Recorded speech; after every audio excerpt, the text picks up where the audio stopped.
जब देश का अन्नदाता ही अपनी लड़ाई के लिए सड़क पर उतर जाए तो सोचिए क्या हालात हो जाते हैं। करीब 35-40 साल पुरानी लड़ाई लड़ने के लिए लगातार किसान पिछले 2.5 साल से सड़क पर हैं और 2-2.5 महीने से यहाँ पर अपने हक की बात करते हुए नजर आ रहे हैं। अब सवाल उठता है कि जब कुछ नहीं मिला तो दिल्ली कूच किया जाएगा और दिल्ली सरकार में दिल्ली वालों से पूछा जाएगा कि आखिर कब तक हम इसी प्रकार से अपने हक की बात करते रहें और सुनवाई कहीं भी देखने को और सुनने को नहीं मिलेगी। आप देखेंगे तो आपको चारों तरफ यहाँ पर किसान जुटे हुए नजर आएंगे और उसके बाद इनकी सोच यही है कि दिल्ली जाकर कम से कम अपने हक की बात की जाए, पूछा जाए कि आखिर 35-40 साल तक अब तक किसी ने सुध नहीं ली, अब आगे क्या बात होगी। 40 साल का समय लगभग गुजर गया है, 35-40 साल का। क्या इतने दिनों में आपको लगा कि कहीं बात हो रही है, कुछ हो रहा है? हाँ, कुछ हो रहा है जी। सब जगह कई फेरे लट्ठ भी बजा लिया। आज 40 साल हो गए, धन्नो भी लगता भी, कभी दादरी, कभी एनटीपीसी, कभी तहसील में, और अब यहाँ लगा रहे हैं। जितने भी इंटीग्रेटर लगाते हैं ये सब रास्ता न तोड़ तोड़ कर पार हो भी जाते हैं पुलिस से भी, फिर भी आई नहीं कर रहे कोई किसी की। कितने गांव होंगे लगभग? 24 गाँव में एनटीपीसी के अंदर जो आ रहे हैं। 24 गांव? हाँ जी। और टोटल कितने लोग आपके सपोर्ट में हैं इस समय? जो जमीन वाले सभी सपोर्ट में हैं। कितने गांव होंगे लगभग? 24 गाँव हैं। 24 गांव? हाँ जी। ये सब के सब सपोर्ट में? हाँ जी। अच्छा, 81 गाँव यहाँ पे हैं। 81 गाँव यहाँ पर है। एक सवाल मुझे बताइए ज़रा, आपको लगता है कि जो परिस्थितियाँ बनी हैं उसके बाद आप लोग थक चुके हैं, कोई बातचीत करने वाला तैयार नहीं है, कुछ मिलके तैयार नहीं हो पा रहा है? तैयार नहीं है, जो बात करने कोई आता ही नहीं है। हाँ। हमें है झूठे आश्वासन दें, झूठे आश्वासन दे के चले जाएं। अथॉरिटी से क्या बातचीत, कुछ निकला नतीजा वहाँ पर आपका? अथॉरिटी से खलीफा जी हमारे या ये और हैं जो नेता लोग हैं, उन्होंने बात करी है। रोजगार की बात हो पाई भैया कभी? ना रोजगार नहीं, कुछ नहीं, दे ही नहीं रहे लोग, बात ही करने को तैयार नहीं हमारी है। 2291 फाइल हैं किसानों की, जो 24 गाँव की हैं। उनमें से 181 आदमी को नौकरी दिया है, वो भी अपना दे लेकर या कैसे इन्होंने बाकी किसानों को नहीं दिया। जो कि जिसकी ज़मीन गई है, हर किसान को जब शुरू में कहा हो कि जिस किसान की ज़मीन गई है उसका एक आदमी नौकरी पर लिया जाएगा, लेकिन आज तक कुछ नहीं। क्या यही हालात बने हुए हैं? आज यही बने हुए जी शुरू से। अब हमारे एक भी बच्चे को नौकरी नहीं है, और तो और मजदूरी के लिए भी हमें अंदर नहीं जाने दिया जाता। मजदूरी करने के लिए भी हमारे बच्चों को मजदूरी भी नहीं है। सरकारी नौकरी की बात तो अलग है। हमारी भी मांग जो है कोई नाजायज़ नहीं है। हमारा सिर्फ कहना ये है, जो तुमने एक ही प्लांट है, एक ही प्लांट में तरह तरह से एक आदमी को जो 10 रुपये का मुआवजा दे दिया, एक को 50 का दे दिया, एक को 150 का दे दिया, एक को 250 का दे दिया है। हमारा जो है जो दिया गया है सबको एक समान मुआवजा, बच्चों की पढ़ाई लिखाई का हिसाब बनाया जाए, बच्चों को रोजगार दिया जाए, यही मांग है हमारी, कोई नाजायज मांग नहीं है। क्या नौकरी आप भी मांग रहे हैं? हाँ जी सर, नौकरी मांग रहे हैं, लेकिन ये तो सुनने को कोई तैयार ही नहीं है। कोई साथ के लोगों की नौकरी लगी या नहीं लग पाई? किसी की भी नहीं लगी है। 181 लोगों की नौकरी लगी हुई है, बाकी जो कर रहे हैं सब मजदूरी वैसी भी नहीं दे पा रहे, कोई भी सब भगे हुए डोले हुए हैं सब।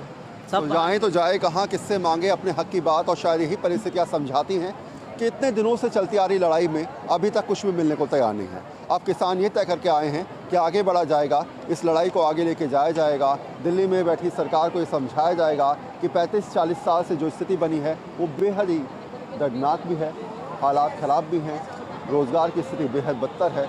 और शायद यही है कि अपने हक की बात को करते हुए किसान इस समय ये कहते नज़र आ रहे हैं कि हुक्मरानों कम से कम हमारी सुन लो।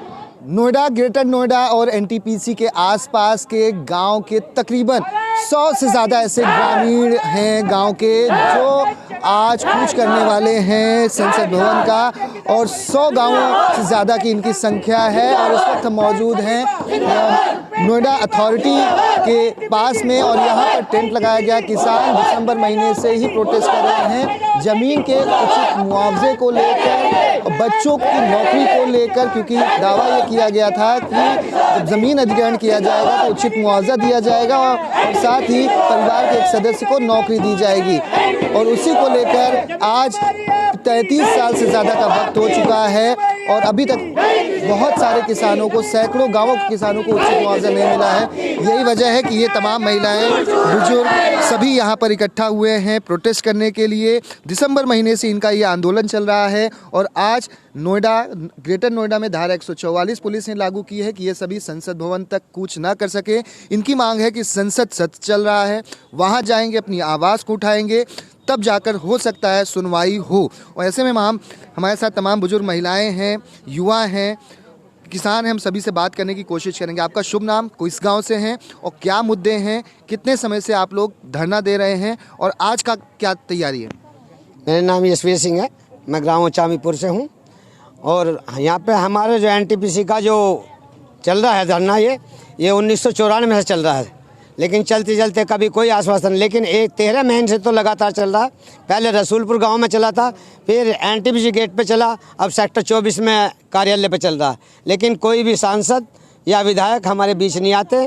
जब हमने विधायक सांसद का घेराव किया तो कहा कि अभी 31 तारीख को मंत्रिमंडल की मीटिंग है, उसमें आपकी बात को रखेंगे, लेकिन अभी तक नो कि 31 तारीख में आपको हम जवाब दे देंगे, लेकिन किसी ने भी आज तक, विधायक ने, सांसद ने हमें कोई जवाब नहीं दिया।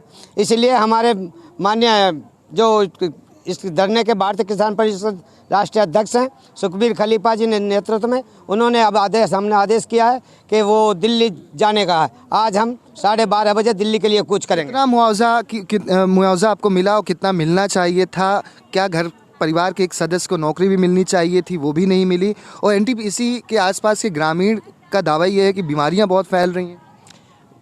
मुआवजे की बात यह है कि उन्होंने असमानता बरती है, क्योंकि उन्होंने कहीं तो 2 रुपये गज का, कहीं 3 रुपये गज का, कहीं 5 रुपये गज का, कहीं 50 रुपये गज का, और कहीं 250 और 300 रुपये गज का रेट दिया, जबकि एक प्रोजेक्ट में कहीं भी अधिग्रहण की जाती है उसका समान मुआवजा दिया जाता। लेकिन इन्होंने कोई भी ऐसा वो नहीं किया है। जैसा वो देखा आदमी, उन्होंने एक समझौता भी किया था 300 रुपये गज का। तो एनटीपीसी ने, अब हमारी इस एनटीपीसी ने प्रदूषण से इतने वो है, hepatitis B, hepatitis C, cancer जैसी बीमारी ऊंचे गांव में, बल्कि एक परिवार तो खत्म हो गया, केवल 5-6 साल की बच्ची बची उस घर के अंदर। क्या लग रहा है कि किसानों की आवाज़ क्यों नहीं सुनी जाती? हर बार, हर साल किसान किसी न किसी मुद्दे को लेकर सड़कों पर उतरता है, आंदोलन करता है, मांग करता है, दिल्ली कुछ भी करता है, उसके बावजूद सुनवाई नहीं हो पाती। आपका शुभ नाम, किस गांव से हैं और क्या कहेंगे? आज अगर संसद नहीं पहुंच पाए तो क्या करेंगे? धारा 144 लागू है। नहीं, कुछ भी हो जाए, हम सब कुछ करके देखेंगे, कुछ भी हो जाएगा। मेरा नाम उपेंद्र है, गांव सलारपुर से, एनटीपीसी के पास से ही है। ये सरकार सब बेकार है, तुम्हें सही बताएं। सरकार किसी किसान की तो बिल्कुल रोड पर लगा दिया सब किसानों को। तो आप किसान के बेटे हैं, कितनी समस्या है किसानों की? आप युवा हैं, आप पढ़ते हुए हैं, तो ऐसे में एक किसान को अपने बच्चों को पढ़ाना, खेती, महंगाई, उन तमाम चीज़ों से जूझना कितना मुश्किल हो जाता है। और आपकी घर की स्थिति? आपका शुभ नाम, किस गांव से?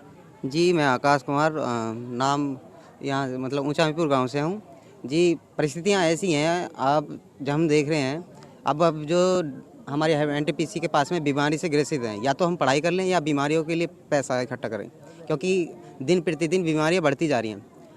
पानी प्रदूषण, जो बिल्कुल वायु प्रदूषण और जल प्रदूषण हुआ पड़ा है उधर एनटीपीसी की वजह से, वहाँ पर दिन प्रतिदिन बीमारियाँ हों। अब हमारे पिताजी बीमारियों के लिए पैसे इकट्ठे करें या अपने पढ़ाइयों के लिए, हमें रोजगार के लिए आगे के लिए लाएं या इन बीमारियों के लिए? अभी हम यहाँ असमंजस में फंसे हुए हैं। हमारे साथ महिलाएं भी हैं। माता जी, आप किस गांव से हैं और क्या लग रहा है कि सरकार क्यों नहीं सुन रही है, सांसद विधायक क्यों नहीं सुन रहे हैं?